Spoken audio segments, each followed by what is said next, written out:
Olá, eu sou a Fernanda Cunha, e aqui para pensar um pouco contigo sobre esse problema do coronavírus, não é? As instituições de ensino fechando, os espaços públicos fechando, onde pode ter aglomerado de pessoas. Claro, o momento necessita de atitudes coletivas, com consciência social, não é?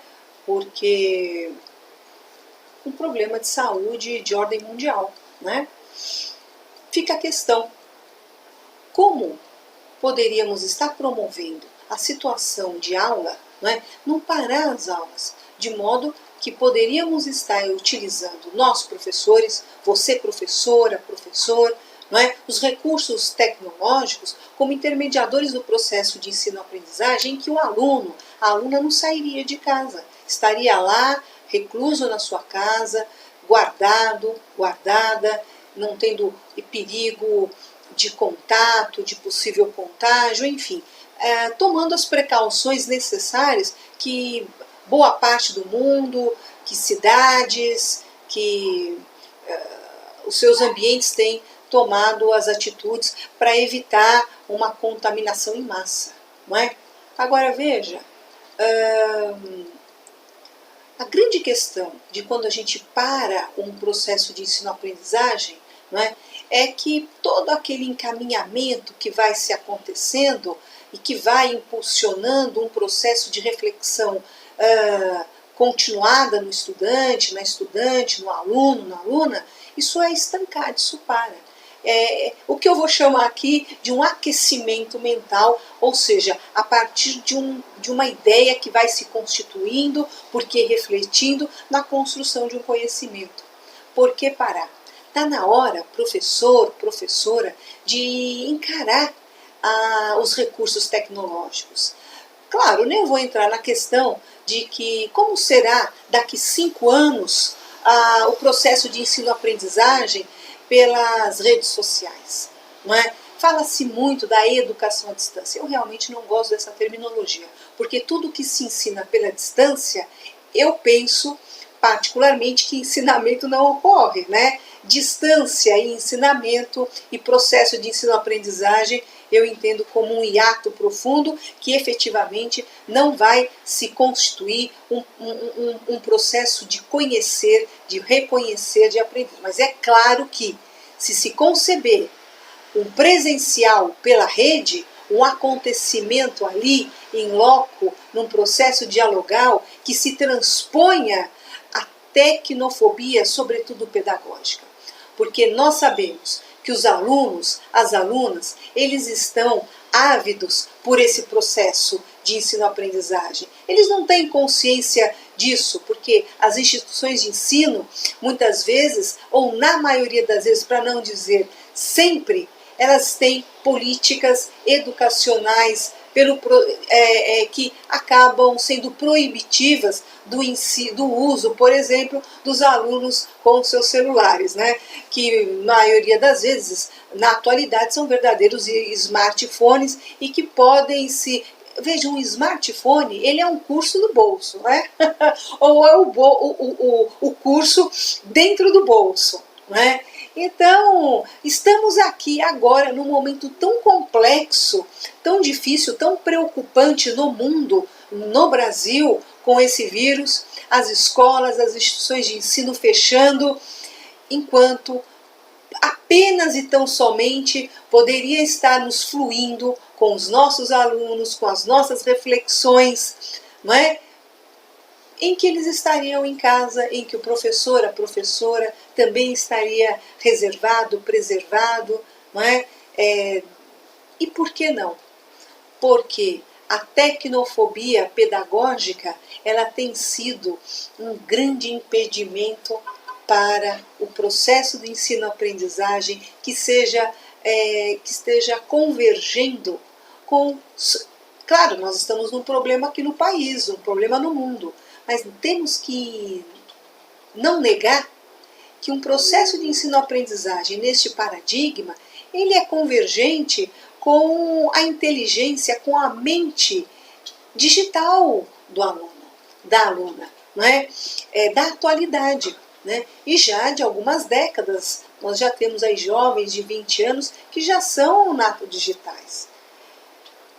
Convoco uma reflexão aqui de cada um dos professores, de cada um, você professor, você professora, será que não vale a pena buscar recursos pessoais para que a gente consiga transpor, né, essa tecnofobia pedagógica que nos impera por tantas vezes? E é interessante que a tecnofobia pedagógica ela é um acontecimento que impede buscarmos tantas possibilidades de ensino-aprendizagem, repito, que seja concernente à inteligência mental do nosso aluno. Entretanto, o próprio professor, a própria professora, na sua vida pessoal, por vezes, ele não tem essa tecnofobia que tem o acontecimento no âmbito pedagógico. E por quê? Porque uma coisa sou eu já ter aprendido na medida do meu possível, quem é o meu possível? Do meu interesse, a minha comunicação nas redes sociais, pelo locus que me interessa. Agora, no processo de ensino-aprendizagem, muitas vezes o professor não teve esse embate, não é? E acaba tendo uma forte objeção por nem ter experimentado, se lançado para essa possibilidade que, claro, o que nós falamos para os nossos alunos, o que eu, professora, o que eu, Fernanda, falo para os meus alunos, e vejo tantos colegas falarem. O aluno entra muitas vezes na sala de aula, aquele conteúdo específico que a gente vai passar para o aluno, e o aluno já rejeita, porque, claro, tudo que se apresenta que é diferente, existe um medo, existe uma resistência, porque tem toda uma objeção para ser transposta. E aí é que cabe a nossa entrada enquanto professora, não é? Enquanto professor, para que a gente, a partir de processos pedagógicos, nós consigamos diminuir, né, esse estranhamento no processo do aprender, porque é verdade, aprender dói, aprender é desconfortável, saber não é? Quando você entendeu, entendi como isso é fácil, é a frase que a gente mais escuta em sala de aula, entendi é fácil. Tudo que se entende, que está em processo de conhecimento e de reconhecimento, que atingiu uma inteligência de percepção cognitiva acerca daquilo, torna-se fácil. Não é? Agora, essa construção desse conhecimento, desse reconhecimento perceptivo, ele é uma construção adquirida, construída, não é? E que tem um esforço, e esse esforço ele traz todo um embate, não é? Que a gente vai dizer, olha, aprender dói, eu digo isso, o processo do aprender, ele é dolorido, ele dói, não é? Por isso o nosso papel enquanto educadores é tão significativo, porque quantas pessoas deixam de aprender, abandonam um processo de aprender, então de conhecer e se tornar mais com uma inteligência mais perceptiva com o mundo, porque não consegue superar a objeção, superar o obstáculo deste processo que é dolorido sim, que é doloroso sim, na conquista daquele conhecimento, né? Então, a tecnofobia pedagógica, claro que ela está em consonância com o processo da dificuldade de aprender algo. Porque tudo que depende de um processo de aprender, vamos repetir, claro, é doloroso, não é? E aí vem a questão da gente transformar o processo da imaginação num tamanho muito maior do que a realidade. Em que eu estou me referindo a essa questão? Torna-se tão imenso aquele medo, aquela objeção com a tecnologia no processo de ensino-aprendizagem, né, como a tecnologia como intermediadora do processo de ensino-aprendizagem, torna-se uma objeção tão grande que torna-se uma tecnofobia pedagógica. Não é? E aí, tantos embates, que percorre no universo particular docente, mas, gente, professor e professora, nenhum de nós estamos sozinhos. Quem de nós, no nosso processo do aprender para o ensinar, ou do aprender em como ensinar, nos nossos embates pessoais, temos as nossas superações. De que modo? Enfrentando, buscando processos que ensinem, não é?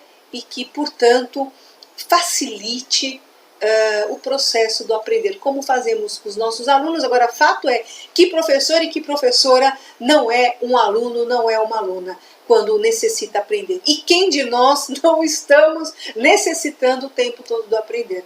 Eu entendo que falar aqui, nesse momento, né, sobre a relevância de se refletir sobre a utilização da tecnologia como intermediadora no processo de ensino-aprendizagem, no tempo do agora, do imediato, pela questão do coronavírus, é algo que deva estar na reflexão imediata do professor e da professora. Não vou entrar na questão de como será a educação, a importância da concepção deste recurso, desta linguagem, não é? Tanto do recurso quanto da linguagem, no processo pedagógico daqui 3 anos, daqui 5 anos, imagina, daqui 10 anos, não é?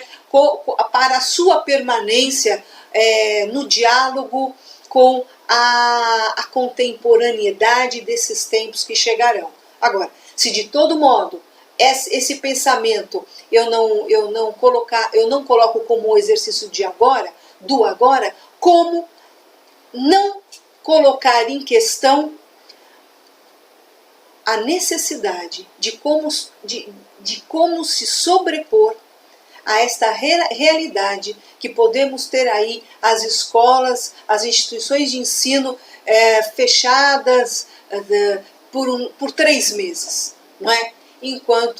E todo esse movimento de início de aula, de engajamento que já se procedeu, ele ser suspenso, e nós sabemos, educadores e educadoras, que quando suspendemos um processo, ele, para ser recolocado, ele necessita de dar um passo atrás para continuar os passos adiante, né? E por pensar num passo atrás para 2 à frente, lembrando-me do Lenin, né? Como cada um de nós, professores e professoras, podemos dar um passo atrás acerca de refletirmos sobre os nossos processos pedagógicos digitais como inserção, para termos 2 passos à frente no tempo do agora, para a situação que é imediata, que estamos na iminência de não podermos dar aula ali na sala de aula, mas podemos sim ter um acontecimento de um presencial pela rede, assim, de modo a permanecer com o ensinar, com o engajamento do aluno, com o engajamento da aluna, enfim. Eu penso que esse seja o primeiro passo a refletirmos, a ponderarmos, e talvez tenha a questão de todos nós. Mas, Fernanda, como fazer isso? Mas, Fernanda, que curso? Mas, Fernanda, de que modo? Olha, eu peço gentilmente que você poste aqui embaixo desse vídeo as suas questões, as suas perguntas, para que a gente pondere juntos uma reflexão e, claro, podemos até pensar em criar aí uma live ao vivo para que possamos buscar esses caminhos, e que não precisa de ser de um modo isolado, e eu vou colocando, postando respostas e construindo aqui junto uma série de possibilidades que posso partilhar pelo tempo que eu tenho, com a experiência que eu tenho, não é? E penso que se eu tenho um conhecimento, se eu tenho uma experiência adquirida e ensinar tecnologia sem mito, para o processo de ensino-aprendizagem, também é um equívoco da minha parte eu guardar esse conhecimento ali para os meus alunos em sala de aula. É bem verdade que são alguns bons anos, já décadas ensinando, mas é contraditório eu não multiplicar contigo e não ajudar os nossos colegas professores. Então, poste aí as suas questões, as suas dúvidas, as suas observações, que será muito bem-vindo, já é bem-vindo. Um beijo no seu coração e até a próxima.